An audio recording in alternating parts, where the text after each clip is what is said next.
Hello दोस्तों, क्या आपको भी मंगा स्टोरीज पसंद है? अगर हाँ, तो वीडियो को अभी लाइक और चैनल को सब्सक्राइब कर दो। और अगर आप ऐसी ही और अमेजिंग स्टोरी सुनना चाहते हो, तो कमेंट जरूर करना। आपका सपोर्ट मिला तो मैं तुरंत नेक्स्ट स्टोरी अपलोड कर दूंगा। ये एक एआई जनरेटेड स्टोरी है, इसलिए वीडियो में कुछ इमेजेस या सीन्स रिपीट हो सकते हैं, लेकिन कहानी का मजा और इमोशंस पूरी तरह बनाए रखे गए हैं। उम्मीद है आपको ये स्टोरी पसंद आएगी। कंफ्यूज हो जाता है और वह कहती है मेरे पास मत आना। जो सुनकर मिंजुन कंफ्यूज होता हुआ पूछता है क्यों? याना जवाब देती है क्योंकि मैं बस तुम्हारे पास नहीं आना बनाना चाहती। जो सुनकर मिंजुन सोच में पड़ जाता है, क्या उसने कुछ गलत किया? अचानक ऐसा क्यों? फिर वो याना से पूछता है क्या मैंने कुछ गलत किया? तुम फिर से स्कूल की तरह बिहेव कर रही हो। जिसके बाद याना अपने कपड़ों को सूंघते हुए सोचती है, उसे कोई आइडिया नहीं है। मैंने कितने दिनों से शावर नहीं किया है, मुझे डिसगस्टिंग फील हो रहा है। क्या मैं स्मेल कर रही हूं? क्या यह सच में लाइफ डेथ का सवाल है और मैं इसी की चिंता कर रही हूं?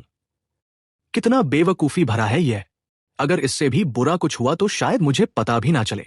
फिर वह मिंजुन की तरफ देखती है और सोचती है सच तो यह है, मैं मिंजुन के पास नहीं जाना चाहती इस वक्त। पता नहीं कब से मैं उसकी चिंता करती हूं। और शर्माती हुई अपना चेहरा छुपा लेती है। फिर सीन चेंज होता है और हम तीनों को सड़क पर चलते हुए देखते हैं। चलते चलते कांग याना से पूछता है क्या यह रास्ता सही है? जिसका जवाब देते हुए याना कहती है यहां 2 या 3 झोंबी हो सकते हैं, मुझे नहीं पता कि शायद अंदर हो या बाहर। फिर मिंजुन याना की तारीफ करता हुआ कहता है याना की वजह से ये काम अब आसान लग रहा है। अगर हम इसी तरह चलते रहे तो हम जल्दी आगे बढ़ेंगे। जो सुनकर कांग उन्हें याद दिलाता है कि फिर भी अपना गार्ड डाउन मत करना। तभी मिंजुन कांग का पैर देखता है। कांग लंगड़ा कर चल रहा था। तभी मिंजुन कांग से इसके बारे में पूछता है। कांग उसे बताता है इन्फेक्टेड सोल्जर के साथ गिरने पर मुझे चोट लग गई थी और कहता है मुझे लगता है कि मेरे पैर का लिगामेंट मुड़ गया है। जो सुनकर मिंजुन शॉक होते हुए पूछता है क्या? जिसके बाद याना कांग को रेस्ट करने को कहती है। मिंजुन भी उसका साथ देते हुए कहता है हाँ तुमने ही तो कहा था, हमें अपने आप को ज्यादा पुश नहीं करना है। जिसका जवाब देते हुए कांग कहता है मुझे लगा था ये सीरियस होगा, पर यह कुछ भी नहीं है। नॉर्थ कोरिया के मुकाबले जब मैंने वहां से एस्केप किया था। इसके साथ ही हमें सोने के लिए एक जगह भी ढूंढनी है। तभी अचानक एक शटर के पीछे से आवाज आती है जो याना सुन लेती है। याना को रुका देख कांग पूछता है क्या हुआ? याना बताती है यहां कोई है। तभी शटर के पीछे से बहुत सारी आवाजें आने लगती हैं। जो सुनकर याना डर जाती है और कहती है क्या ये इन्फेक्टेड ज़ॉम्बी हैं? तभी उन्हें ऊपर से कोई आवाज लगाता है। आवाज सुनकर तीनों ऊपर देखते हैं। ऊपर देखने पर उन्हें एक आदमी दिखता है जो उनसे मदद करने को कहता है। साथ ही बताता है कि वह यहां 2 दिनों से फंसा हुआ है। कांग उससे पूछता है तुम वहां कैसे पहुंच गए? आदमी घबराते हुए बताता है मैं सामान लेने के लिए बाहर निकला था और ज़ॉम्बीज ने मुझे देख लिया, जिसके बाद मैं यहां फंस गया। अब यहां सीढ़ियों पर ज़ॉम्बीज हैं और मैं बाहर नहीं निकल सकता। कांग दरवाजे को बंद देखकर कहता है फर्स्ट फ्लोर का दरवाजा कैसे बंद हुआ? आदमी उसे बताता है मैंने पहले भी एक सर्वाइवर से मदद मांगी थी, उसने कहा कि वो मेरी मदद नहीं कर सकता और चला गया। कांग उससे पूछता है कितने ज़ॉम्बी होंगे? आदमी उसे बताता है 6 से 7 ज़ॉम्बी। जो सुनकर कांग सोचता है अगर अंदर 6 से 7 ज़ॉम्बी हैं तो पक्का वो ट्रैप्ड होगा। और वह उसे बोलता है 6 से 7 बहुत ज्यादा है, हम इस हालत में भी नहीं कि तुम्हारी मदद करें, और सबको चलने को बोलता है। कांग को जाता देख आदमी उसे फिर से बचाने को कहता है और बताता है मेरी वाइफ और मेरा बेटा मेरा इंतजार कर रहे हैं, और कहता है उसने अभी तक अपनी बेटी को भी नहीं ढूंढा है। उसे ऐसे चिल्लाता देख मिंजुन उसे चुप करने को बोलता है और कहता है ऐसा करके आप हमें डेंजर में डाल रहे हो। कांग को आगे जाता देख याना पूछती है क्या हम सच में जा रहे हैं? कांग उसका जवाब देता है और बताता है हम उसकी मदद नहीं कर सकते और हमें फालतू के रिस्क से बचना है और चलने को बोलता है। मिंजुन हैरान होता है और पूछता है क्या उसे बचाने का कोई रास्ता नहीं है? कांग पूछता है तुम क्या करना चाहते हो? मिंजुन उसे समझाता है कि उसके पास एक रास्ता है उसे बचाने का। फिर मिंजुन, याना और कांग पास की टनल के पास जाते हैं। फिर मिंजुन उन्हें प्लान बताता है कि जब हम दरवाजा खोलेंगे तो अंदर जो 6 या 7 ज़ॉम्बीज हैं वे हमारी तरफ आएंगे। फिर हम उन्हें सुरंग के दूसरी तरफ ले जाएंगे। फिर हम ये दोबारा वापस आएंगे और फिर इस सफेद कार को धक्का देकर सुरंग के रास्ते को बंद कर देंगे। और बताता है कि मेरे पिताजी अब यहां नहीं हैं, लेकिन बचपन में मैं उनके साथ खड़ी कारों को धकेलने की प्रैक्टिस किया करता था। हम इस गाड़ी को भी हटा सकते हैं, और काम क्योंकि घायल है तो मैं ज़ॉम्बीज का ध्यान अपनी तरफ खींचूंगा और फिर वापस आ जाऊंगा। जैसे ही मैं अंदर आऊंगा तुम दोनों मिलकर कार को धक्का देना ताकि रास्ता बंद हो जाए। जो सुन के याना हैरान हो जाती है। कांग मिंजुन से पूछता है अगर तुम खुद को ज़ॉम्बी से दूर नहीं कर पाए तो तुम असफल हो सकते हो। और उससे पूछता है क्या वो तेज दौड़ता है। मिनजुन उसे बताता है कि वो एवरेज से ऊपर भाग सकता है। फिर कांग टनल की तरफ बढ़ता हुआ कहता है तुम सही कह रहे हो, ये टनल बहुत पतली है, तो अगर हम इसे कार से ब्लॉक कर देंगे तो ज़ॉम्बीज बाहर नहीं निकल पाएंगे। फिर कांग गाड़ी की हालत देखता है जिसके डोर्स खुले हैं और हैंडब्रेक भी नहीं लगी। फिर कांग मिनजुन से कहता है मैंने पहले भी तुम्हें कहा था कि हमें किसी के लिए खुद को सैक्रिफाइस नहीं करना है, हमें यह रिस्क लेकर क्या मिलेगा। फिर याना भी कांग का साथ देते हुए कहती है अगर वह बुरा आदमी हुआ तो क्या होगा। यह सुनकर मिनजुन सोच में पड़ जाता है और उसके दिमाग में पुरानी यादें फ्लैश होने लगती हैं जिसमें वो उन आदमियों को खाना दे रहा था। फिर मिनजुन उन्हें बताता है उस आदमी को देख के उसे उन्हीं वर्कर्स की याद आती है जो मारे गए थे। इसके अलावा उन्हें देख के उसे अपने फादर की भी याद आती है। फिर मिनजुन कहता है चलो कार को धक्का मार कर देखते हैं, थोड़ा सा टनल को ब्लॉक करना काफी रहेगा। फिर याना और मिनजुन मिलकर गाड़ी को धक्का मारते हैं। उनके धक्का मारने से गाड़ी आगे नहीं बढ़ती। कांग उन्हें बस एक बार गाड़ी का टायर घुमाने को बोलता है और कहता है इतना ही काफी होगा। फिर मिनजुन और याना गिनती गिनते हैं 1 2 और 3 और दोबारा कोशिश करते हैं जिससे गाड़ी आगे बढ़ जाती है। फिर वह दोनों धक्का मारते हुए गाड़ी को आगे टनल के करीब खड़ी कर देते हैं। फिर कांग मिनजुन को पीछे से कवर करने के लिए पीछे छुपने लगता है। मिनजुन उसे इमरजेंसी में राइफल का यूज करने को कहता है। तभी याना पूछती है क्या होगा अगर गेट के पीछे भी ज़ॉम्बीज हुए या फिर अपार्टमेंट के आसपास फैले हुए, जिसका जवाब देते हुए मिनजुन समझाता है हम उस आदमी से कहेंगे कि वो छत पर शोर मचाए ताकि ज़ॉम्बीज ऊपर चले जाएं। फिर मैं गेट खोलूंगा, उनका ध्यान अपनी ओर खींचूंगा और एक साथ उन्हें बाहर ले जाऊंगा। फिर कांग मिनजुन को आवाज लगाता है और कहता है अगर वहां कोई खास स्पेशल ज़ॉम्बी हुआ तो हमें नहीं पता कि वो इस जाल में फंसेगा या नहीं।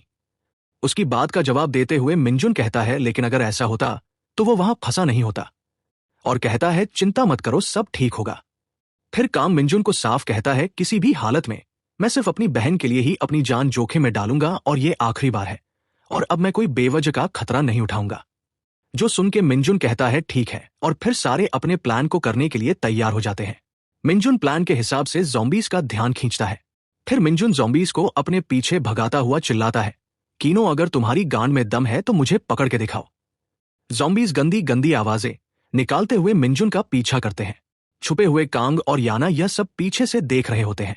ज़ॉम्बीज के टनल में जाते ही दोनों बाहर निकलते हैं और गाड़ी के पास जाकर मिनजुन के वापस आने का इंतजार करने लगते हैं। याना मिनजुन की सलामती की प्रे करती है। तभी मिनजुन दूसरी तरफ से भागता हुआ आता है और उन्हें धक्का मारने को कहता है। ये सुनते ही दोनों गाड़ी को धक्का मारते हैं और रास्ता बंद कर देते हैं, जिससे ज़ॉम्बीज टनल में ही बंद हो जाते हैं। प्लान कामयाब होने के बाद मिनजुन हांफता हुआ कहता है हमारे प्लान ने काम किया। तभी पीछे से आदमी उनका शुक्रिया करता है, जो सुनकर मिनजुन कंफ्यूज हो जाता है। आदमी फिर उनका शुक्रिया करता है और मिनजुन के सामने झुकता हुआ कहता है तुम मेरे सेवियर हो। आदमी को ऐसा करते देख मिनजुन उसे ऐसा ना करने को कहता है और किसी सेफ प्लेस पर चलने को बोलता है। कांग यह देख के कुछ सोच रहा होता है। फिर सीन शिफ्ट होता है और हम एक रेस्टोरेंट टाइप जगह को देखते हैं जहां सब कुछ बिखरा हुआ था। फिर हम एक बैग में बहुत सारे गैस कैंस को देखते हैं, जिन्हें देख के मिनजुन उससे पूछता है ये कितने होंगे। उसने जवाब दिया घर में हमारे पास बिजली और पानी तो है लेकिन गैस कट गई है क्योंकि हम रेस्टोरेंट्स के पास रहते हैं, तो मैंने खाना वहां से उठा लिया था। अब मैं एक पोर्टेबल स्टोव ढूंढ रहा हूं लेकिन मुझे सिर्फ गैस ही मिली। बिजली का सुनकर मिनजुन उससे पूछता है उनके घर बिजली कैसे आ रही है। फिर आदमी मिनजुन को बताता है उनके पास बेसिक जरूरतों के लिए सोलर पैनल है। तभी कांग वहां सामान देखता हुआ कहता है यहां बहुत सारा खाना है, जितना उसने सोचा था उससे भी ज्यादा, इससे वो सरवाइव कर सकते हैं।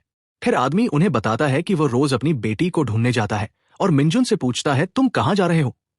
मिनजुन उससे कंफर्टेबली बात करने को कहता है, जिसके बाद आदमी मिनजुन को उसका सेवियर कहता है, जिनको उसकी ऐसी बातें सुन के मिनजुन सोचता है ये सच में एक अच्छा आदमी है। तभी याना आदमी से पूछती है क्या सुना है कि गैंगबुक बंद है, और बताती है कि हमने वहां से भागने की कोशिश की। जो सुनकर आदमी हैरान हो जाता है और कहता है ये कितना डेंजरस है, क्या तुम सभी ठीक हो। तभी याना आदमी से उसकी बेटी के बारे में पूछती है जो अभी भी मिली नहीं है। आदमी उसे बताता है कि जिस दिन से यह सब शुरू हुआ वही आखिरी दिन था जब उसकी बेटी से उसकी बात हुई थी। आदमी आगे बताता है कि वो अपनी पत्नी और बेटे को छोड़कर कार से उसे ढूंढने गया, लेकिन मैं फंस गया, बड़ी मुश्किल से वापस लौटा और मरते मरते बचा। और आगे बताता है कि मुझे पहले अपने परिवार को यहां से निकाल लेना चाहिए था, लेकिन बाहर की हालत बहुत खराब थी। फिर मैंने अपने परिवार से बात की और हमने यहीं रुकने का फैसला किया और सोचा कि शायद मेरी बेटी भी वापस आ जाए। ये सुनकर याना उस आदमी के लिए चिंतित होकर कहती है, मुझे उम्मीद है कि वो आपको मिल जाएगी। आदमी आगे पूछता है कि तुम्हें ये राइफल कहां से मिली, जिसका कांग जवाब देते हुए कहता है कि उन्हें यह स्ट्रीट से मिली।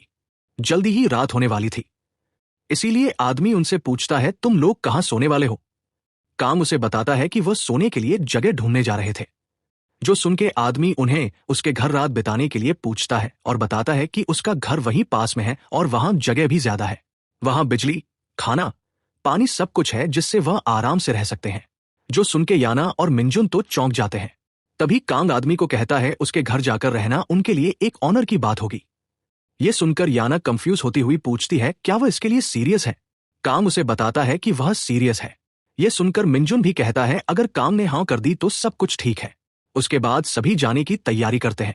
जाने से पहले मिंजुन पूछता है क्या तुम्हें किसी और चीज के लिए मदद चाहिए। आदमी उन्हें कहता है उसे चाहिए, पर ज्यादा मेहनत मत करना।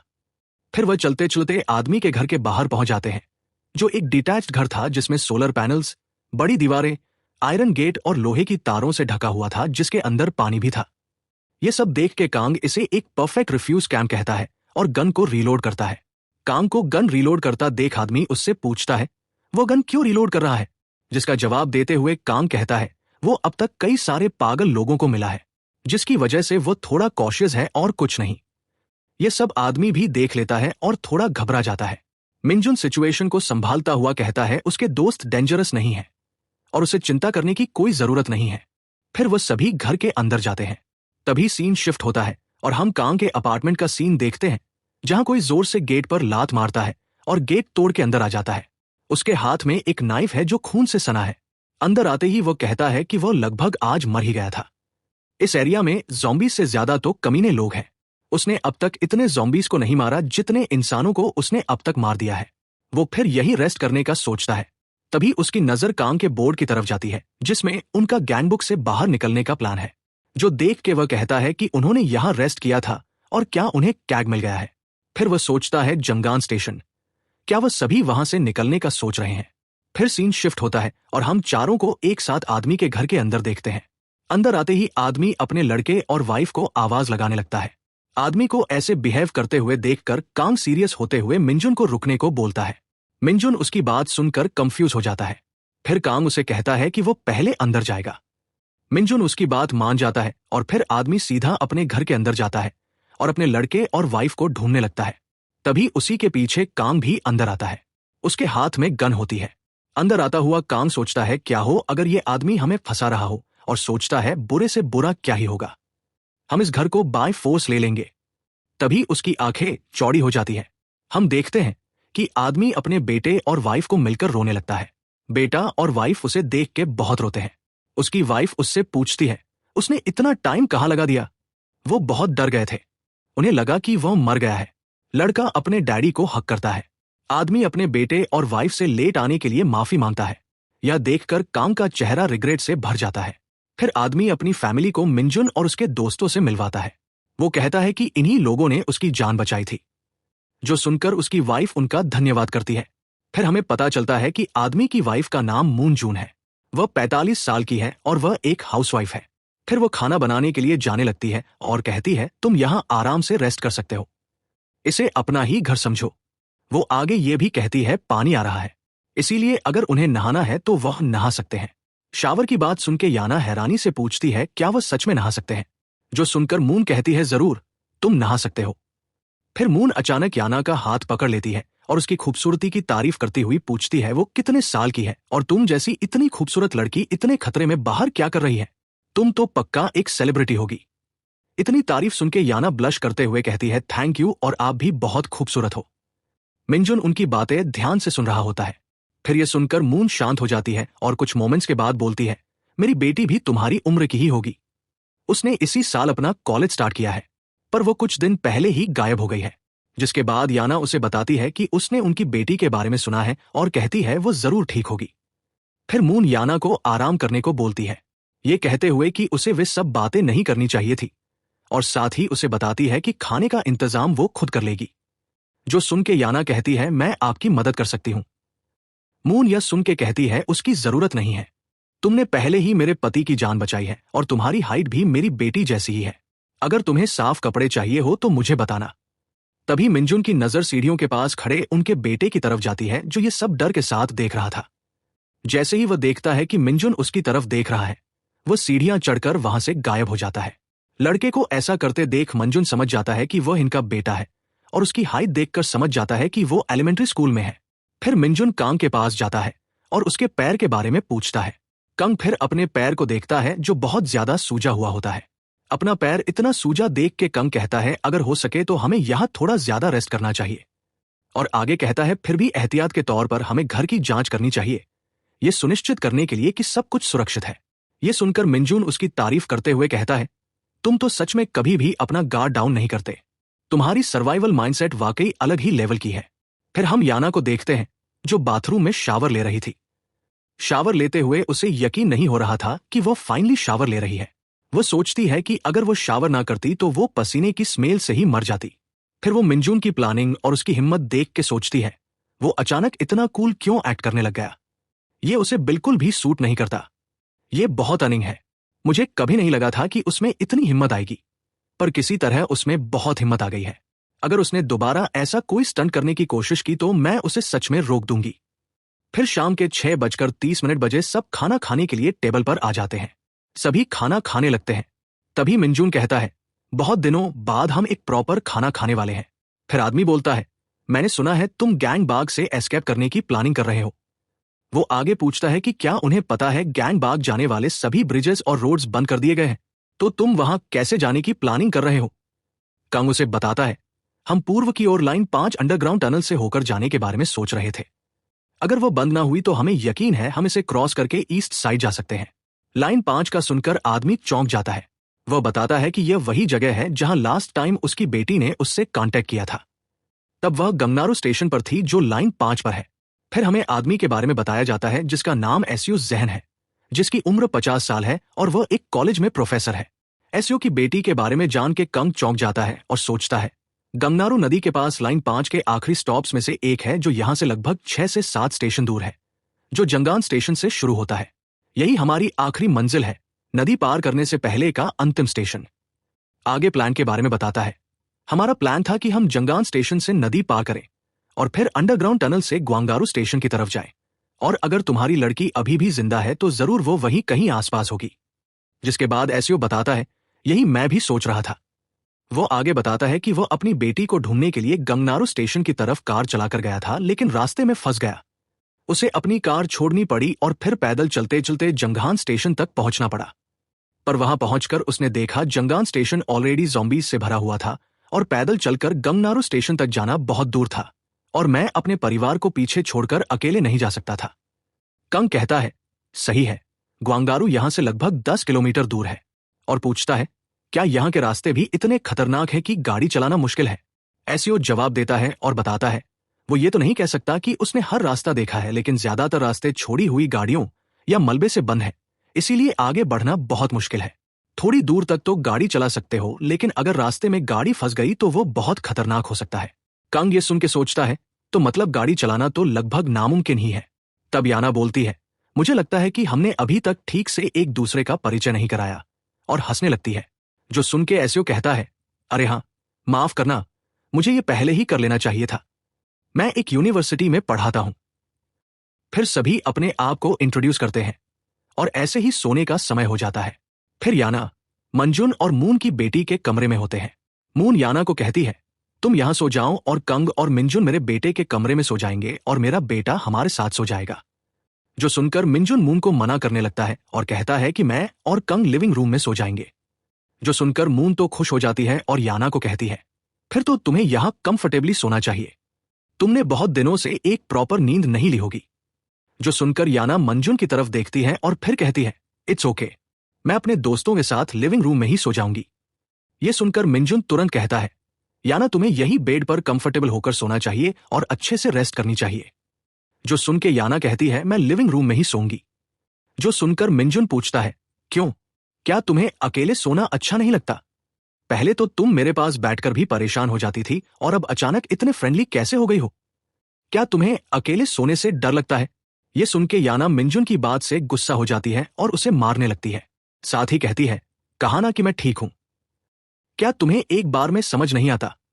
फिर पीछे मुड़ के कहती है, मिंजुन तुम सच में बहुत गुस्सा दिलाते हो। अगर अगली बार तुमने ऐसा किया तो मैं तुम्हें मार मार के मोर बना दूंगी और फ्राई करके खा जाऊंगी। मिंजुन को अब भी समझ नहीं आता उसके साथ ये हुआ क्यों। फिर रात बहुत हो जाती है और सब सोने लगते हैं। लिविंग रूम में सोने से पहले मिंजुन कंग से पूछता है, क्या तुमने घर को चेक किया? क्या सब ठीक है? कंग उसकी बात का जवाब देता है और बताता है कि सब कुछ ठीक है। मुझे लगता है कि हम अच्छे से आराम कर सकते हैं। कंग सोने से पहले अपनी गन को भी अपने साथ रखता है, जो देख के मिंजुन कहता है, मुझे नहीं लगता तुम आसानी से सो पाओगे। सोते हुए भी तुम अपनी गन साथ लेकर सो रहे हो। फिर रात के 10:30 बजे सभी सो जाते हैं। तभी अचानक याना की आंख खुलती है। वो पीछे मुंह घुमा के पूछती है, क्या सब सो गए हैं?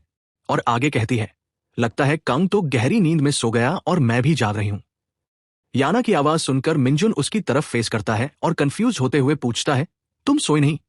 मिंजुन को जागता देख याना पूछती है, तुम जरूर थके होगे, फिर तुम सोए क्यों नहीं हो? चलो फिर अब थोड़ी बात करते हैं। फिर पूछती है, तुम किसके बारे में सोच रहे हो? मिंजुन थोड़ा सोचता है और बताता है, मैं बस अपनी मॉम के बारे में सोच रहा हूं। काश वो ठीक होंगी, कहीं उनके साथ कुछ बुरा ना हुआ हो। वह सच में मेरे बारे में बहुत चिंता कर रही होंगी। यहां इस फैमिली के साथ रह के मुझे उनकी याद आ रही है और अपना फेस घुमा लेता है। तभी याना मिंजुन को बोलती है, मैं तुम्हारी मदद करूंगी तुम्हारी मॉम को ढूंढने में। जो सुन के मिंजुन चौंक जाता है और फिर दोबारा फेस घुमा के याना को थैंक यू कहता है और फिर अचानक उठ के बैठ जाता है, जो देख के याना कंफ्यूज हो जाती है और मिंजुन को ध्यान से देखने लगती है। फिर मिंजुन याना से कहता है, शायद ये बात पूछना थोड़ा निजी लगे लेकिन मैं बस जानना चाहता था, तुम्हारे माता पिता ठीक तो हैं? हमें अभी तक पता नहीं चला कि वे कहाँ हैं। क्या तुम्हें सच में इस बात से कोई प्रॉब्लम नहीं है? आखिरकार वो तुम्हारे पेरेंट्स हैं। जो सुनकर याना सोच में पड़ जाती है और कहती है, मिंजुन मुझे लगता है मैं तुम्हें बता सकती हूं। जो सुनकर मिंजुन कंफ्यूज हो जाता है। याना आगे कहती है, मैंने यह बात इससे पहले किसी को नहीं बताया। ये मेरे पेरेंट्स के बारे में है। याना बताती है कि उनकी फैमिली एक रिमैरिड फैमिली है और ये एक पूरा मैस है, एक कंप्लीट मैस। मिंजुन सोच में पड़ जाता है। याना आगे बताती है, तुम्हें शायद ऑलरेडी पता हो कि मेरे फादर एक जनरल हॉस्पिटल में बहुत फेमस डॉक्टर है, जो आमतौर पर टीवी पर भी आते रहते हैं। और मेरी मॉम भी एक मेडिकल रिसर्चर है। उन्होंने जब डिवोर्स ले लिया था तब मैं एक छोटी बच्ची थी। मेरी मॉम अमेरिका चली गई और उसके बाद मैं अपने फादर और स्टेप मदर के साथ रही। फिर सीन शिफ्ट होता है और हम पास्ट में आते हैं, ज़ॉम्बी एपोकैलिप्स शुरू होने से पहले, जहां याना मिंजुन को सुना रही थी। वो कह रही थी, तुम फिर से मुझे इग्नोर करके जा रहे हो। क्या तुम पागल हो? तुम्हें कुछ सुनाई नहीं देता है कि कोई बात कर रहा है? फिर वो उसे जाता देख चुप कर जाती है और सोचती है, वो कितना वीक है और पार्क यांबिन को कल स्कूल में इसके लिए सुनाने का कहती है।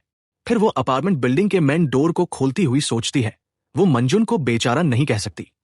मैं घर नहीं जाना चाहती। अगर वह औरत वहां हुई तो मुझे जल्दी से कपड़े चेंज करके वहां से निकलना होगा। फिर वह अपने अपार्टमेंट का डोर खोलती है।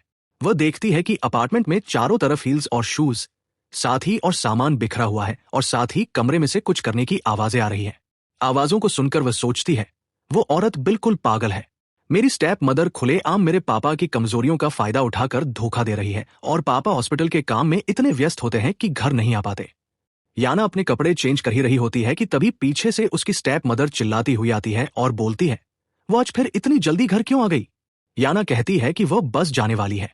दारू की स्मेल उसे पागल कर रही है। उसकी स्टेप मदर कहती है, उसने कहा था कि जब घर आओ तो घंटी बजाना।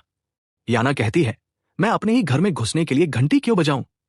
औरत पीछे मुड़ के कहती है, तुम नहीं चाहती कि मैं मास्टर बेडरूम में तुम्हारे बॉयफ्रेंड के साथ सेक्स करती सुनूं, है ना? कमीनी। जिससे उसे गुस्सा आ जाता है और वो याना को कहती है, तुम फिर से किसी और पर्सन से मिलने जा रही हो और कहती है, तुम्हारे कपड़े बहुत छोटे हैं।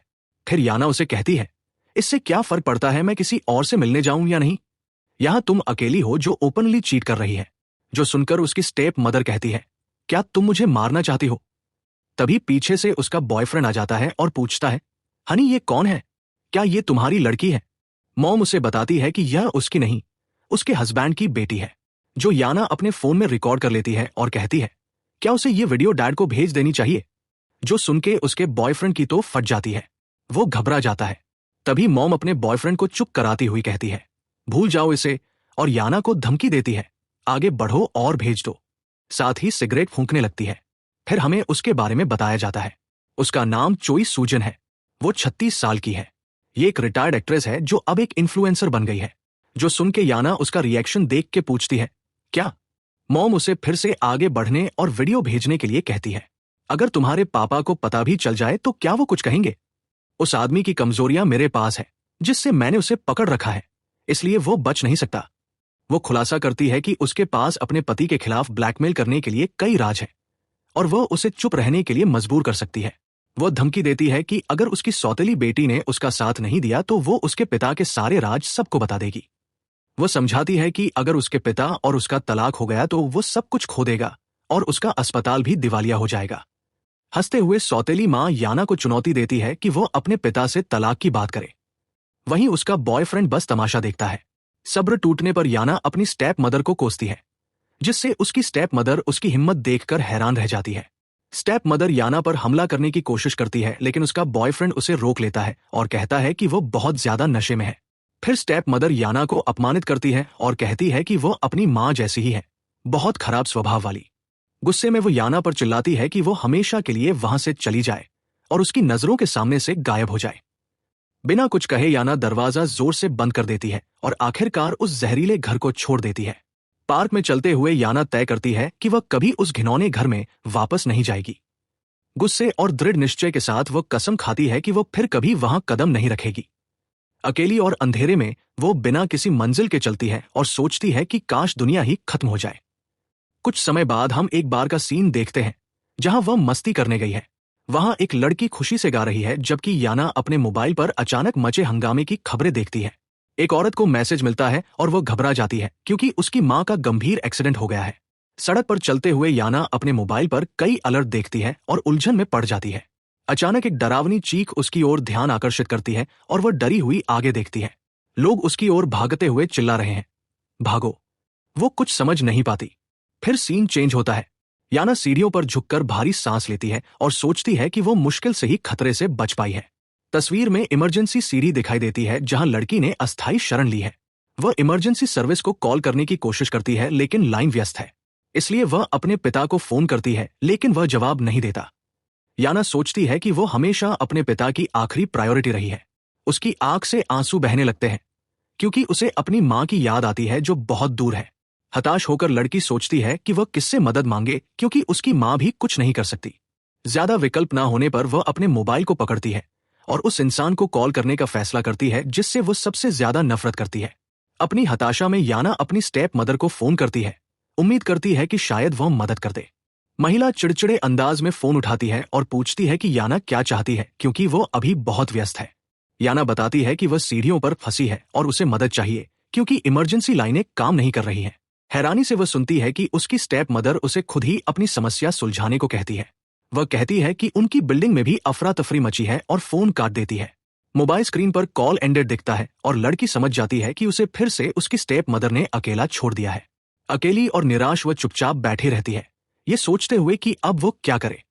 उसकी आंखों से आंसू बहने लगते हैं क्योंकि वो पूरी तरह से अकेली और बेसहारा महसूस करती है। कोने में दुबकी वह अपनी असली मां को याद करती है और उसे उसकी बहुत याद आती है।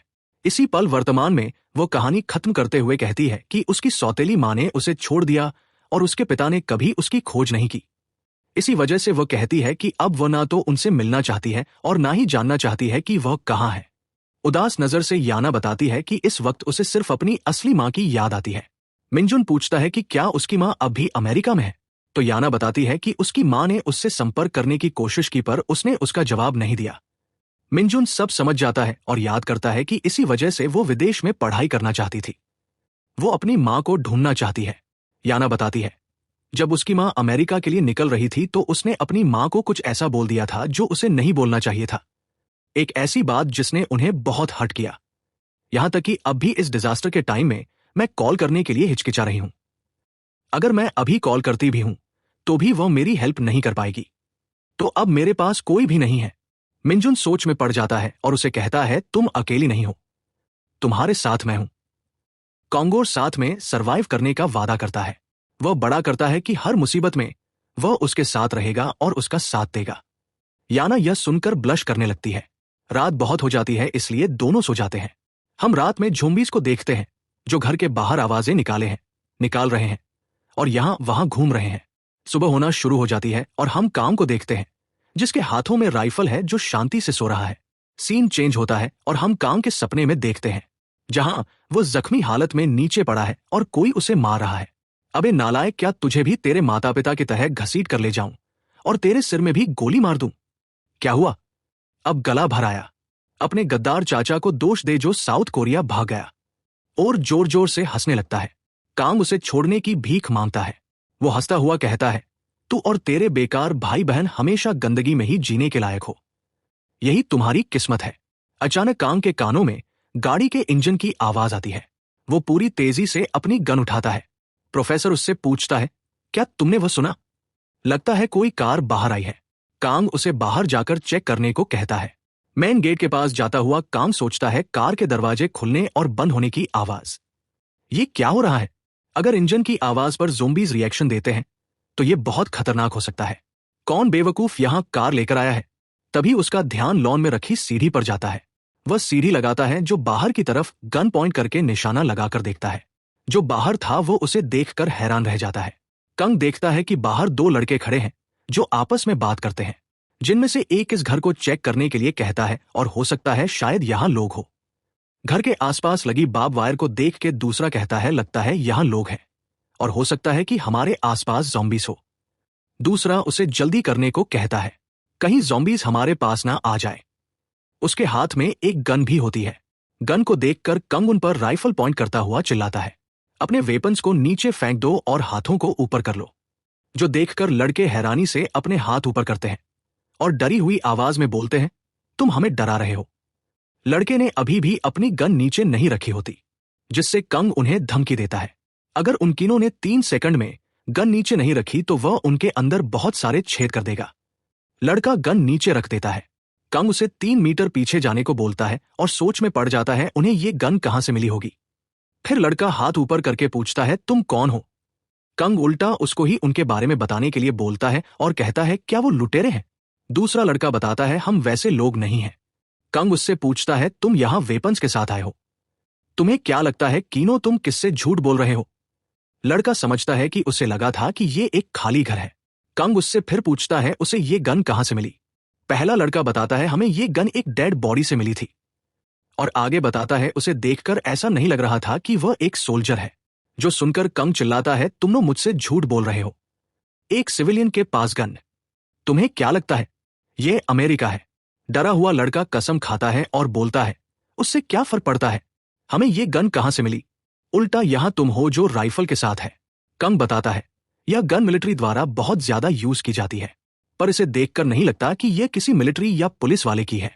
तभी दूसरा लड़का काम को बताता है, हम बुरे लोग नहीं हैं, मैं एक नॉर्मल ऑफिस वर्कर हूं। और ये लड़का एक कॉलेज स्टूडेंट है जो अभी अभी रिजर्व फोर्सेस द्वारा डिस्चार्ज किया गया है। हम पेट्रोलिंग कर रहे थे। गुंजा स्टेशन पर पेट्रोलिंग करते हुए हम बाकियों से आइसोलेटेड हो गए। तभी दूसरा लड़का उसे चुप रहने को और यहां से चलने को कहता है। अब हमें पता चलता है कि उसका नाम हंग है। तभी लड़का बोलता है, हमें जाने दो और साथ ही हम अपने वेपन्स को भी साथ लेकर जाएंगे। तभी कंग पूछता है, क्या तुमने गुंजा स्टेशन का नाम लिया? कंग हैरान होता हुआ सोचता है, गुंजा स्टेशन ग्वांगारो स्टेशन के बस 2 स्टेशन पीछे है। हंग कांग को बताता है वहां एक बहुत बड़ा शेल्टर है, जिससे कंग के कान खड़े हो जाते हैं। वो उनसे शेल्टर का प्रूफ मांगता है। हंग उसकी बात का जवाब देता है। वो बोलता है, भले ही ये सच हो या झूठ, तुम्हें खुद जाकर वहां देखना होगा। अगर तुम वहां किसी तरीके से पहुंच भी गए तो भी तुम अंदर नहीं जा पाओगे, और अगर अंदर चले गए तो बाहर नहीं आ पाओगे। कंग कहता है, अगर ऐसा है तो हर किसी ने हन रिवर को लाइन 5 के अंदर से क्रॉस करने का सोचा होगा। हंग उसे बताता है, उन्होंने बहुत बार रिवर क्रॉस करने की कोशिश की, पर अब वह और मुश्किल हो गया है। गुंजा स्टेशन के आसपास के सभी स्टेशन ज़ॉम्बीज़ द्वारा भरे हुए हैं। और फिर और ज्यादा डिटेल्स देने से मना कर देता है। कंग उसे घूरता हुआ कहता है, मैं और डिटेल्स जानना चाहता हूं। अगर तुम्हारे पास कोई भी इंपॉर्टेंट इंफॉर्मेशन हो तो मैं उसे जानना चाहता हूं। और उससे ऐसो हक्यंग जो 20 साल की है उसके बारे में पूछता है। दूसरा लड़का सीओ हक्यंग का नाम सुनकर सोच में पड़ जाता है। हंगकांग से उन्हें अंदर लेने के लिए कहता है और फिर बात करने के लिए कहता है, नहीं तो कहीं आसपास के ज़ॉम्बीज़ वहां इकट्ठे ना हो जाए। कंग मान जाता है, पर वह उन्हें वार्निंग दे देता है, वेपन्स अंदर अलाउड नहीं होंगे। फिर वो सभी अंदर आ जाते हैं। प्रोफेसर गुंजा स्टेशन का नाम सुनकर चौंक जाते हैं। हंग उन्हें बताता है गुंजा स्टेशन शेल्टर एक अच्छा खासा बड़ा शेल्टर है जहां 100 सर्वाइवर्स है और उसकी एंट्रेंस अच्छे से ब्लॉक है और ऑर्गेनाइजेशन किसी तरह सिस्टेटिक है। 100 सर्वाइवर्स का सुनकर प्रोफेसर हैरान हो जाता है। यंग आगे बताता है वो लोग गुंजा स्टेशन से करीब 1 से 2 किलोमीटर के दायरे में पेट्रोलिंग कर रहे थे, लेकिन फिर हम बाकी लोगों से अलग हो गए और ज़ॉम्बीज हमारे पीछे पड़ गए, जिनसे भागते भागते हम यहां तक पहुंच गए। हमें रास्ते में एक कार मिल गई थी जो पड़ोस और गुंजा स्टेशन के बीच है। कंग उसे टोकता हुआ कहता है यह बात करने का पॉइंट नहीं है, जिस चीज के बारे में बात हुई थी वो बताओ। हंग फिर बोलता है तुमने कहा तुम्हारा अपनी लड़की के साथ कांटेक्ट टूट गया जब वो ग्वांगरू स्टेशन लाइन 5 से घर वापस आ रही थी। प्रोफेसर उसकी बातों में हामी भरता है। हंग आगे बताता है उसे उस समय लगभग रात के 8:10 हुए होंगे। फिर प्रोफेसर की पुरानी मेमोरीज दिखाई जाती है जब वो अपनी बेटी से कॉल पर बात कर रहा था। प्रोफेसर कॉल पर कह रहा था तुम्हारा उससे क्या मतलब है। लड़की जवाब देती है यहां सभी लोग सबवे में एक दूसरे पर हमला कर रहे हैं। प्रोफेसर पूछता है वो लोग कौन है। फिर लड़की आगे कहती है मैं बाकियों के साथ दूसरी कार के पास भाग रही हूं, साथ ही उनको इस तरफ आने से ब्लॉक कर रही हूं। लड़की आगे बताती है वो बहुत डरी हुई है। प्रोफेसर घबरा जाता है और पूछता है वो इस समय कहां है। लड़की बताती है कि वो ऑलमोस्ट ग्वांगरू स्टेशन के पास है। तभी कॉल डिस्कनेक्ट हो जाता है और प्रेजेंट में प्रोफेसर आगे कहता है बस यही है, इसके बाद मुझे नहीं पता वो सबवे से बाहर निकली या नहीं। हंग उसे फिर बताता है उसने भी वहां से सबवे ली थी जो ग्वांगनारू से गुंजा स्टेशन जा रही थी। ये जानकर प्रोफेसर शॉक्ड हो जाता है, पूछता है क्या वो सच बोल रहा है। कंग आगे बताता है एक ज़ॉम्बी ट्रेन के एक डिब्बे में दिखाई दिया था जिससे ट्रेन में हफड़ाती मच गई, पर सबवे ट्रेन ग्वांगनारू स्टेशन और अचसन स्टेशन पर बिना रुके एक्सप्रेस ट्रेन की तरह निकल गई और फिर गुंजा स्टेशन पर आकर रुकी। उस समय टाइम लगभग 8:10 से 15 हुआ होगा। ऐसा हो सकता है हम दोनों ने सेम ट्रेन ली हो। कंग कहता है अगर ये बात सच है तो प्रोफेसर की बेटी जरूर गुंजा स्टेशन के आसपास होगी।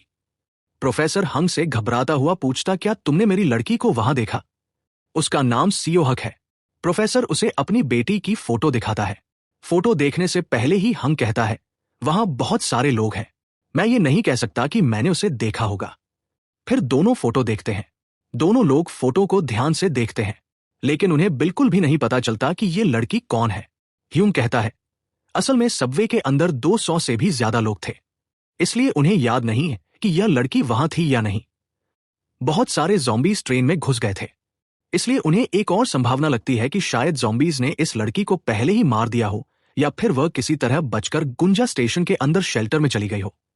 फिर हंग उनसे पूछता है अब तुम सभी क्या करोगे, क्या तुम हमारे साथ चलोगे। वे आगे कहते हैं चलो तुम लोग हमारे साथ चलो, खुद ही जाकर देख लेना कि वहां कोई है या नहीं। दूसरा लड़का कहता है एंट्रेंस पूरी तरह से ब्लॉक है, इसलिए कोई भी आसानी से अंदर नहीं जा सकता, तुम्हें हमारे साथ ही चलना होगा। एंट्रेंस को गार्ड्स राइफल से गार्ड कर रहे हैं, बिल्कुल कंग की तरह। अगर तुम केयरलेस रहे तो हो सकता है कि वह तुम्हें शूट कर दे। कंग फिर ह्यूम को बोलता है हमारी गिनती ज्यादा है, इसका मतलब है कि हम सबका एक साथ जाना बहुत मुश्किल होगा। फिर ह्यूम कहता है चलो हम एक मीटिंग प्लेस चुनते हैं। हम गुंजा स्टेशन के रास्ते में आधे रास्ते पर मिलने का स्थान तय करते हैं। अगर तुम कार से आ रहे हो तो मैं तुम्हें उस रास्ते के बारे में बता सकता हूं जो सेफ है, और हम यहां आसपास कोई छुपने की जगह ढूंढ लेंगे और कल निकलेंगे। क्या तुम लोग तैयार हो। और मुझे लगता है कि तुम्हें ये चीज देनी चाहिए। फिर वह कंग को एक वॉकी टॉकी दे देता है। हंग बताता है शीगा सिटी इस वॉकी टॉकी से तुम हमसे 500 मीटर से 1 किलोमीटर तक कम्युनिकेट कर सकते हो। इसके बदले में हमें 2 दिन का खाना भी चाहिए होगा वहां जाने के लिए। जितना ज्यादा तुम हम पर विश्वास करोगे उतना अच्छा होगा। इससे तुम हम पर विश्वास कर सकते हो। कंग अब भी उन लोगों पर पूरी तरह से शक करता है। फिर सीन शिफ्ट होता है और हम घर का सीन देखते हैं जहां कंग ने सब कुछ बता दिया है। याना पूछती है क्या गुंजा स्टेशन के अंदर शेल्टर है। कंग बताता है हमने तय किया है कि हम बीच रास्ते में मिलेंगे और गुंजा स्टेशन की ओर जाएंगे। वे लोग पास ही छुपे हुए हैं और कल वहां से निकलेंगे।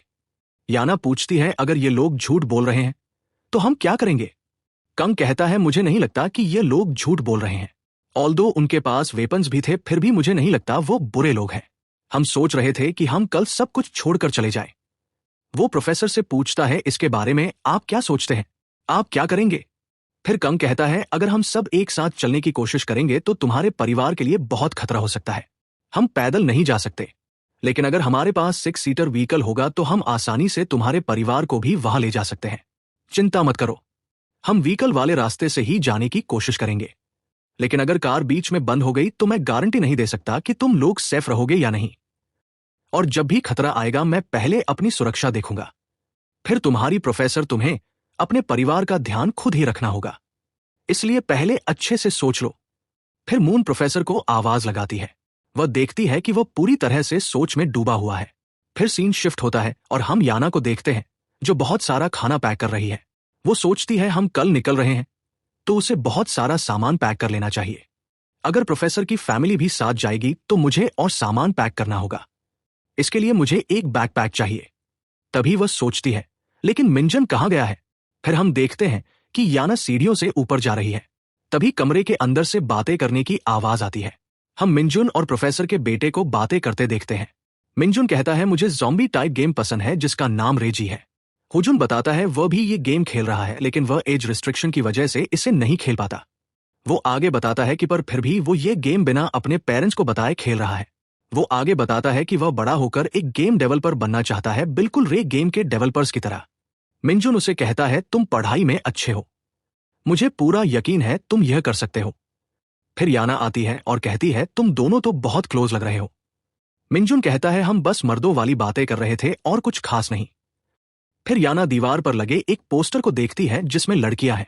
पोस्टर देखकर याना पूछती है क्या तुम लोग लुमिना के फैन हो? हुजून कहता है हाँ, मुझे जानना बहुत पसंद है, वो बहुत क्यूट है। तभी उसके पेरेंट्स उसे नीचे बुला लेते हैं और कमरे में मिंजुन और याना रह जाते हैं। मिंजुन पोस्टर में एक लड़की को बहुत देर तक देख रहा था जो याना देख लेती है। फिर याना पूछती है मिंजुन, तुम इतने ध्यान से क्या देखने की कोशिश कर रहे हो? क्या तुम किसी आइडल के फैन हो? मंजुन जवाब देता है असल में हाँ, मैं थोड़ा बहुत यूजन नूना को जानता हूं, इसलिए मैं उसका फैन हूं। यह सुनकर याना बहुत हैरान हो जाती है क्योंकि मिंजुन ने कहा था कि वो उस लड़की को अच्छी तरह जानता है जो अब एक आइडल बन चुकी है। फिर याना मिंजुन पर हंसते हुए कहती है सच में कितना घटिया जोक था, तुम लुमिना को जानते हो? प्लीज कोई ऐसा मजाक करो जिस पर मैं यकीन भी कर लूं। अगर तुम्हारे पास उसका कांटेक्ट नंबर है तो जल्दी से मुझे भी दे दो। कितना फनी मजाक है। मिंजुन कहता है असल में मैं सच में उसे जानता हूं। जब हम छोटे थे तब मैं उसे जानता था, लेकिन अब मेरे पास उसका कोई भी कांटेक्ट नहीं है। जब मैं मिडिल स्कूल में गया तब से मैंने उसे देखा नहीं। बाद में पता चला कि वो लड़की आइडल बन गई है जिससे हमारा फासला बहुत बढ़ गया है और अब शायद हम कभी मिल भी ना सके। याना अब भी मंजुन पर शक करती है। मंजुन आगे कहता है ठीक है, जो तुम्हें सोचना है सोचो, मुझे पता है कि तुम यकीन नहीं करोगी। जब मैंने अपने दोस्तों को यह सब बताया था उन्होंने भी मुझ पर विश्वास नहीं किया और मुझे पागल कहा। याना मिंजुन को देखकर और ज्यादा हंसने लगती है। मिंजुन कहता है ठीक है, हंसते रहो, क्या ही जोक है। फिर याना अचानक रुक जाती है, फिर से पोस्टर को देखती है और कहती है नहीं, ऐसा बिल्कुल नहीं हो सकता, ये लोग कितने सुंदर हैं। फिर सीन प्रोफेसर पर शिफ्ट होता है जहां प्रोफेसर कहता है कंग मैंने अपनी फैमिली से बात कर ली है, सब कुछ डिस्कस कर लिया है, हमने फैसला कर लिया है कि हम तुम्हारे साथ ही चलेंगे क्योंकि यहां रहने की अब कोई उम्मीद नहीं बची है। हम भी तुम्हारे साथ गुंजा स्टेशन के लिए निकलेंगे। कंग पूछता है क्या तुम्हारे पास व्हीकल है? प्रोफेसर जवाब देता है असल में मेरे दिमाग में एक व्हीकल है, ये एक एसयूवी है जो बिल्कुल परफेक्ट है हमारे लिए, लेकिन वो एक जगह फंसा हुआ है, हमें पहले उसे बाहर निकालना होगा। यहां से 1 किमी की दूरी पर एक एम्बुलेंस खड़ी है जिसके अंदर 2 ज़ॉम्बीज हैं, पर अगर हम उसे हैंडल कर लें तो वो स्टार्ट हो सकती है। कंग कहता है एक एम्बुलेंस, उसके पीछे 6 लोगों के लिए बहुत जगह होगी, ये तो परफेक्ट है। प्रोफेसर आगे बताता है जब मैं आखिरी बार उसके पास गया था और उसे चेक किया था वहां 2 ज़ॉम्बीज थे, एक ड्राइवर और दूसरा पैसेंजर, और मैंने एक आवाज पीछे से भी सुनी थी, जिसका मतलब है वहां टोटल 3 ज़ॉम्बीज होंगे। कंग पूछता है क्या तुमने अपनी आंखों से देखा? प्रोफेसर बताता है मैंने 2 ज़ॉम्बीज को तो अपनी आंखों से देखा है, ये लगभग 3 दिन पहले की बात है, उन्हें अभी भी वहां होना चाहिए। कंग फिर कहता है मैं समझ गया, अगर अंदर 3 लोग हैं तो तुम्हारी मदद से हम इसे संभाल सकते हैं, अगर उससे ज्यादा होंगे तो बहुत जोखिम होगा। तो चलिए सारी तैयारियां पूरी करते हैं और कल साथ मिलकर वहां चलते हैं एम्बुलेंस लेने। फिर दोपहर का सीन हो जाता है और हम बहुत सारे बैग्स को देखते हैं। मिंजन कहता है लगता है सबके बैग पैक हो चुके हैं और याना का बैग भी पैक हो गया है। कंग पूछता है क्या कुछ और बाकी है? मिंजन तभी उससे पूछता है क्या तुम्हें किसी तरह मोलोतोव कॉकटेल्स बनाना आता है? क्या हो अगर हम 5 बना लें?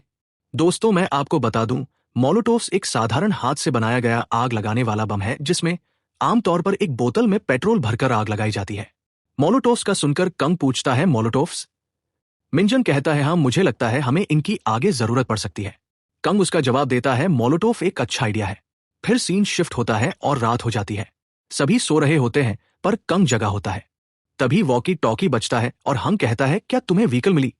कंग उसका जवाब देता है, मुझे एक एम्बुलेंस मिली है जो यहां से थोड़ी दूरी पर है। अगर सब कुछ सही रहा तो हम उसी से निकलेंगे, लेकिन कुछ बदलाव हो सकते हैं। हंग आगे कहता है, हम पास के चौराहे के नजदीक एक इमारत के पास इंतजार कर रहे हैं। हम भी कल निकलेंगे जब तुम्हारी तरफ से सब कुछ सही हो जाएगा। मैं आशा करता हूं कि कोई बड़ी प्रॉब्लम ना हो। तो मैं तुम सभी को गुड लक विश करता हूं। घर पर रात शांति से बीत रही है और अंदरूनी लाइट अभी भी जल रही है। इस बीच याना अपने बिस्तर पर शांति से सो रही होती है। वो इतनी गहरी नींद में है कि बाहर के खतरे से पूरी तरह अनजान है। फिर दृश्य बदलता है और एक खाली स्कूल के गलियारे में चला जाता है। ये याना का सपना है। एक क्लासरूम में याना अकेली अपनी डेस्क पर झुकी हुई सो रही है। उसके सिर उसके बाजुओं पर टिके हुए हैं। वो नींद में एक हल्की सी करा छोड़ती है। आखिरकार वह उठती है और शिकायत कर रही होती है कि उसने ज़ॉम्बियों से जुड़ा एक भयानक सपना देखा। इधर उधर देखने पर उसे एहसास होता है कि वह अकेली है और सोचती है, क्या सब घर चले गए? जब वह अपने क्लासरूम की घड़ी को देखती है तो घबरा जाती है क्योंकि उसे एकेडमी के लिए देर हो रही है। हड़बड़ी में वह अपना बैकपैक उठाती है और क्लासरूम से बाहर दौड़ पड़ती है। हॉलवे में जाने से पहले वो किसी से टकरा जाती है और एक चौंकने वाली चीख निकालती है। हैरानी की बात यह होती है कि वो लड़का चश्मा पहने होता है। वो और कोई नहीं मिजुन होता है। याना उसे देखकर हैरान रह जाती है। वो नहीं समझ पाती और पूछती है, तुम अभी तक स्कूल में क्यों हो और घर क्यों नहीं गए? याना को उसकी नजरों में थोड़ा अजीब सा भाव दिखता है क्योंकि आमतौर पर वह कभी उसकी आंखों में आंखें नहीं डालता था। अचानक वो याना की कलाई को कसकर पकड़ लेता है जिससे वो दर्द से चीख उठती है। फिर मंजुन उसे नोटिस बोर्ड की तरफ धक्का देता है जिससे वो डर जाती है और भागने का कोई रास्ता नहीं बचता। पूरी तरह सदमे में और ठंडा पसीना बहाते हुए याना बस उसका नाम ही ले पाती है। डरते डरते वो पूछती है, तुम्हें क्या हो गया है? और तुरंत उसे छोड़ने का हुक्म देती है। मिंजुन बस गुस्से और नफरत से भरी नजरों के साथ एक गाली बड़बड़ाता है। फिर वो याना को अपशब्द कहता है और पूछता है, क्या तुम्हें मजा आता है मुझे यूं नजरअंदाज करके? तुमने कल भी, पिछले हफ्ते भी और उससे पहले 2 हफ्ते पहले तुम्हें सबके सामने मुझे बेइज्जत किया। वो आगे उस पर इल्जाम लगाता है कि स्कूल में तुमने मुझे हमेशा तुच्छ समझा और जैसे मैं कोई कीड़ा हो। अब इस सबके बारे में बात करके क्या फायदा है? क्या मुझे भी तुम्हें उसी तरह ट्रीट करना चाहिए? याना हैरानी से कहती है, रफली एक तुम्हारी तरह का लूजर मुझसे स्टोन में कैसे बात कर सकता है? लूजर सुन के मिंजुन उसे धमकी देता है कि अगर तुमने मुझे एक बार फिर लूजर कहा तो मैं तुम्हें सच में मार दूंगा। याना दर्द में कहती है, मुझे यहां से जाने दो। तुम इतने ताकतवर कैसे हो गए? अगर तुमने मुझे नहीं छोड़ा तो मैं चिल्लाऊंगी। मिंजुन ये सुनकर बोलता है, जितना हो सके उतना जोर से चिल्ला क्योंकि तेरे और मेरे अलावा यहां कोई नहीं है। कोई भी हमारी आवाज को नहीं सुन पाएगा। जून आगे बोलता है, तुम इस तरह बात कर रही हो पर बिल्कुल भी रेजिस्ट नहीं कर रही हो। तुझे देख के लगता है तू सिर्फ प्रिटेंड कर रही है रेजिस्ट करने का। सच में तेरी इतना ज्यादा क्यूट साइड है, मैंने आज तक नहीं देखा था। याना उसे चुप हो जाने को कहती है और कहती है कि वह किसी भिखारी को देखना नहीं चाहती। ये सुनकर मिंजुन कहता है, अगर तुमने इसी तरह मुझसे बदतमीजी से बात की तो ये बात सिर्फ बातों से खत्म नहीं होगी, फिर मैं तुम्हें मारूंगा। याना चुनौती भरे लहजे में कहती है, हिम्मत है तो मुझे मार के दिखाए, और उसे कायर बुलाती है। मंजुन बोलता है, क्या तुम मुझे टेस्ट करना चाहती हो? मैं तुम्हें मार पाऊंगा या नहीं? याना पूछती है, क्या तुम सच में मुझे मारोगे? फिर याना आंखें बंद करके दर्द में कराहती हुई वो उसे गाली देती है और कहती है, अगर तुमने ऐसा ही किया तो फिर कुछ देर बाद हम देखते हैं। याना धीरे से अपनी आंखें खोलती है और सोचती है, ये क्या? एक सपना था। ये सच में बहुत बकवास सपना था। याना देखती है वो और मिंजुन दोनों एक साथ सो रहे हैं और याना का हाथ मिंजुन के ऊपर है। याना ब्लश करने लगती है और कंफ्यूज हो जाती है। वो अचानक चौंकती हुई सोचती है, क्या मैं सारी रात मिंजुन को हक करके सो रही थी? क्या इस कमीने ने मुझे यहां तक धकेल दिया? क्या तभी मुझे ऐसे सपने आ रहे थे? मुझे लगता है ये कमीना सोया नहीं है, ये सब जानबूझ के कर रहा है। वही काम खराटे मार के सो रहा है। मिंजुन का कंधा याना के ब्रेस्ट पर टच हो रहा था, जो देख के याना सोचती है मिंजुन बहुत अनिंग है। याना मिंजुन से नाराज हो जाती है, लेकिन तभी उसके मन में एक शक उठता है। उसे पूरी स्थिति बहुत अजीब लगती है और वो सोच में पड़ जाती है। स्कूल में उस मिंजुन से दुर्गंध आती थी, लेकिन अब उसके पास लेटे हुए उसे वैसी कोई बदबू नहीं आ रही। फिर वो पास जाकर उसे सूंघती है। वो सोचती है कि शायद उसने नहा लिया है क्योंकि अब उससे अच्छी खुशबू आ रही है। उलझन में वो वहीं लेटी रहती है, ये समझने की कोशिश करते हुए कि क्या हुआ। वो सोचती है क्या उसे मिंजन अब थोड़ा हैंडसम लगने लगा है, क्या यह सब भी कोई सपना है। उसे यकीन है कि वो पहले इतना सुंदर नहीं था और सोचती है कि शायद ऐसा इसलिए क्योंकि उसने अपने चश्मे नहीं पहने। तभी मिंजुन की आंखें खुल जाती हैं। फिर दोनों एक दूसरे को कुछ मोमेंट्स के लिए देखते हैं। याना यह देख के ब्लश करने लग जाती है और चिल्ला उठती है, साथ ही एक मुक्का मारती है। याना की आवाज सुन के कंग उठ जाता है और राइफल को उन पे एम करता है और बिल्कुल भी ना हिलने को कहता है। मंजुन कांग को कहता है कुछ भी नहीं हुआ, तुम सो जाओ। मंजुन याना को बोलता है अचानक तुम्हें क्या हुआ। याना उसे बताती है तुम मेरी तरफ देख रहे थे जैसे ही मैंने आंखें खोली जिससे मैं डर गई, मेरा तो दिल ही बाहर आने वाला था। मिंजुन पूछता है पर जब मैंने देखा था तो तुम पहले से ही जगी हुई थी। याना बोलती है नहीं ऐसा नहीं है, जब मैंने आंखें खोली तो तुम पहले से ही जगे हुए थे। मिंजुन बोलता है नहीं ऐसा नहीं है। याना रोने लगती है और बोलती है हाँ तुम सही बोल रहे हो, तुम मुझे बुरा भला बोल रहे थे, साथ ही मुझे मार रहे थे। और फिर मिंजुन को एक लात मारती है और कंबल ओढ़ के लेट जाती है। मिंजुन ये सुनकर सोच में पड़ जाता है, उसने याना को कब उल्टा सीधा बोला। फिर कांग मंजुन से पूछता है क्या तुमने सच में याना को कुछ बोला था। मिंजुन कहता है नहीं, मुझे लगता है मैं शायद नींद में बोल रहा था। फिर सुबह हो जाती है। हम देखते हैं कंग मंजुन और याना को अपना प्लान समझा रहा होता है। कंग उन्हें कहता है अगर मैंने और प्रोफेसर ने प्लान के अकॉर्डिंग एम्बुलेंस अपने कब्जे में कर ली तो हम सीधा घर की तरफ उसे लेके आएंगे। जैसे ही हम आएंगे तुम दोनों गैरेज का डोर खोल देना जिससे हम जल्दी से गाड़ी अंदर करें, सामान रखें और यहां से निकले। फिर कंग मंजुन को ऊपर जाकर निगरानी रखने को कहता है। कंग कहता है तुम आसपास नजर रखना और एक सेकंड के लिए भी अपना गार्ड डाउन मत करना। फिर कंग और प्रोफेसर जाने लगते हैं।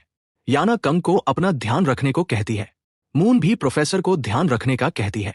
प्रोफेसर उसे चिंता ना करने को कहता है। फिर सीन शिफ्ट होता है और हम मिंजन को देखते हैं जो आसपास नजर रखे होता है। मिंजन को एम्बुलेंस दिख रही होती है पर वह दोनों नहीं दिख रहे होते। वो बताता है कि फॉग बहुत तेज है।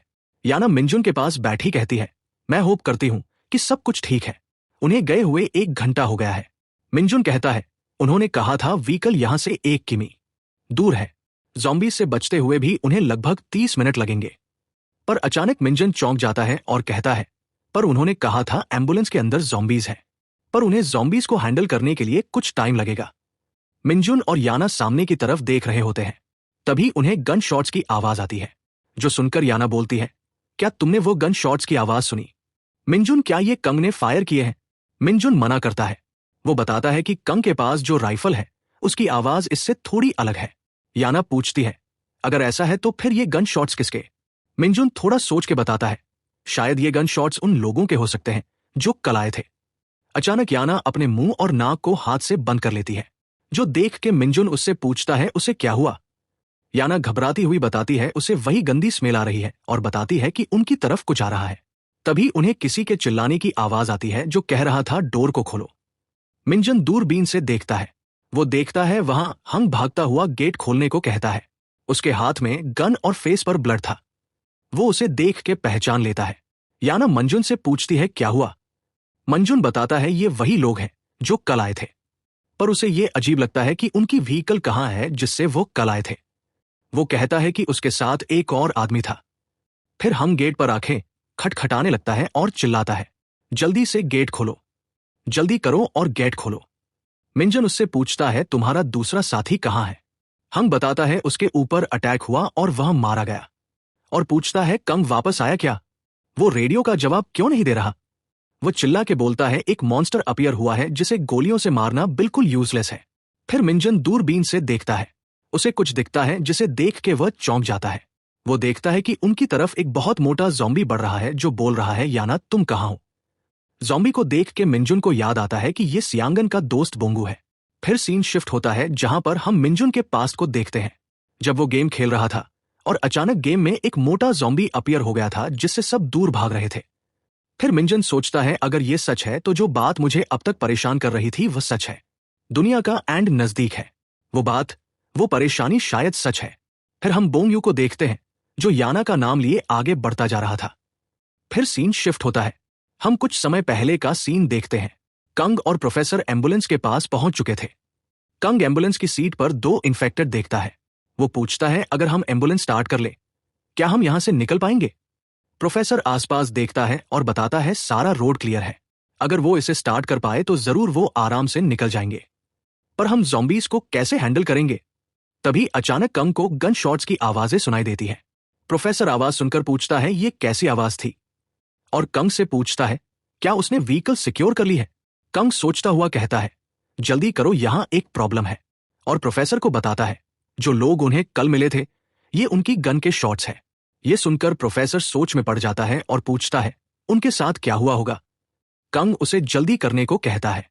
वह यह सब राइफल से खत्म करने को कहता है, जिससे वह जल्दी से जल्दी उन तक पहुंच सकते हैं। कंग प्रोफेसर को फिर फ्रंट डोर खोलने को कहता है और बताता है, जैसे ही वह डोर खोलेगा मैं ज़ॉम्बीज को शूट कर दूंगा, जिसके बाद और भी ज़ॉम्बीज हमारी तरफ बढ़ने लगेंगे। इसलिए जल्दी करनी होगी और बैक गेट भी जल्दी खोल देना। मैं उन्हें भी खत्म कर दूंगा। फिर सीन शिफ्ट होता है और हम मिंजुन को नीचे आता देखते हैं। मिंजुन सीधा गेट की तरफ बढ़ता है। गेट के दूसरी साइड से हंग गेट खोलने के लिए चिल्लाता है। ऐसे तो वह जल्दी ही मर जाएगा। मिंजुन जल्दी से गेट खोलता है और अंदर आने को कहता है, पर जैसे ही हंग अंदर आने लगता है, उसके ऊपर एक ज़ॉम्बी झपट पड़ता है। हंग और ज़ॉम्बी जमीन पर गिर जाते हैं। हंग मिंजुन से उसकी मदद करने को कहता है। यह देखकर याना चिल्ला पड़ती है। हंग उन्हें सबसे जल्दी करने को कहता है क्योंकि उनकी तरफ और भी ज़ॉम्बीज बढ़ रहे हैं। अचानक याना की नजर बोंगू पर पड़ती है, जो सीधा उन्हीं की तरफ बढ़ रहा था। बोंगू याना को देखकर कहता है, मैंने तुम्हें ढूंढ लिया। जो देखकर याना पूरी तरह शॉक हो जाती है। वह डर में शॉक होकर नीचे जमीन पर बैठ जाती है। मिंजुन जल्दी से गेट बंद करता है। गेट के दूसरी तरफ बहुत सारे ज़ॉम्बीज इकट्ठे हो चुके थे और साथ ही और भी इकट्ठे हो रहे थे। पूरी तरह शॉक में डरी हुई याना पूछती है, वो क्या चीज थी? मिंजुन उसे बताता है कि वह बोंगू है, जो उन्हें कंस्ट्रक्शन साइट पर मिला था, जो सियांग बिन का दोस्त है। बोंगू याना का नाम लेते हुए उन्हीं की तरफ बढ़ रहा है। मंजुन तुरंत चिल्लाता है, हमें यहां से भागना होगा। हम बोंगजू को हैंडल नहीं कर सकते। उसे एक राइफल के साथ हैंडल करना भी बहुत मुश्किल है। इससे बचने के लिए हमें कंग की मदद चाहिए होगी। अचानक गेट पर एक मुक्के जैसा छप जाता है, जिससे बहुत आवाज आती है। आवाज सुनकर मून बाहर आती है और पूछती है, क्या हुआ? यह आवाज कैसी है? मिंजुन उन्हें जल्दी अंदर जाने और सेकंड फ्लोर पर जाकर छुपने के लिए कहता है। अचानक उसके माइंड में फायर कॉकटेल्स का ख्याल आता है। फिर वह याना को उसे ध्यान से सुनने को कहता है और उसकी हेल्प करने के लिए कहता है। याना उसकी बात का कोई जवाब नहीं देती। याना अभी भी बोंग या ज़ॉम्बी के बारे में सोच रही होती है। मिंजुन चिल्लाकर कहता है, मेरी बात सुनो। याना फिर उसकी बात का कोई जवाब नहीं देती। फिर मिंजुन उसके कंधे पकड़कर हिलाता है और बताता है, बोंग यू जल्दी गेट तोड़कर अंदर आ जाएगा। वह तुम्हें ढूंढने के लिए सेकंड फ्लोर भी तोड़ देगा। मैं गेट पर मोलोटोस फेंकूंगा, जिससे हमें थोड़ा टाइम मिल जाएगा। कल जब हम मोलोटोस बना रहे थे तो थोड़ा गैसोलिन बच गया था। जब बोंगू गेट तोड़कर अंदर आएगा, तुम ऊपर से गैसोलिन फेंकना और मैं कॉकटेल से उन पर हमला करूंगा, जिसके बाद और भी इन्फेक्टेड आएंगे। ऊपर से बचा हुआ सारा गैसोलिन फेंकने के बाद तुम ऊपर से कॉकटेल्स फेंकना। हमारे पास टोटल 8 कॉकटेल हैं, जिसमें से 4 तुम अपने पास रखना और 4 मेरे पास रहेंगे। और पूछता है, क्या तुम ये कर सकती हो? बताओ। याना हाँ कहती है। फिर मिंजुन और याना अंदर आते हैं और दोनों को सेकंड फ्लोर पर जाने के लिए कहता है। मिंजुन कॉकटेल्स उठाता है और बाहर आ जाता है। मिंजुन सोचता है, उस आवाज की वजह से और भी ज़ॉम्बीज इकट्ठा होंगे। जैसे ही गेट टूटे, सारे ज़ॉम्बीज अंदर आने लगेंगे। और अगर मेरा गेस सही है तो ज़ॉम्बीज जितना मर्जी खतरनाक हो, वो फायर से हमेशा डरते हैं और फायर के सामने कमजोर हैं। ऑफ कोर्स वो आग में कूदेंगे, पर हम कम से कम ज़ॉम्बीज की बिना वजह की एंट्री तो रोक सकते हैं। अचानक बोंग्यू एक जोरदार मुक्का मारता है और गेट तोड़कर अंदर आ जाता है। मिंजुन उस पर कॉकटेल फेंक देता है, जिससे आसपास आग लग जाती है। फिर भी बोंग्यू आगे बढ़ता रहता है, जिसे देखकर मंजुन सोचता है, अगर हमने सबसे पहले इसे ठिकाने नहीं लगाया तो सब कुछ खत्म हो जाएगा।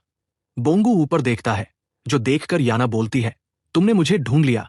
याना ऊपर से गैसोलिन फेंकने लगती है। बोंगू चिल्लाने लगता है। मिंजुन उस पर कॉकटेल फेंकता हुआ कहता है, go to hell you. Cocktail पड़ते ही एक जोरदार ब्लास्ट होता है और बोंगू की पूरी बॉडी आग से भर जाती है। वो चिल्लाने लगता है। मंजुन याना को बोलता है, भले ही मैंने आग से गेट ब्लॉक कर दिया है, लेकिन फिर भी 1-2 ज़ॉम्बीज अंदर आ जाएंगे, इसीलिए बस कॉकटेल से हमला करते रहो।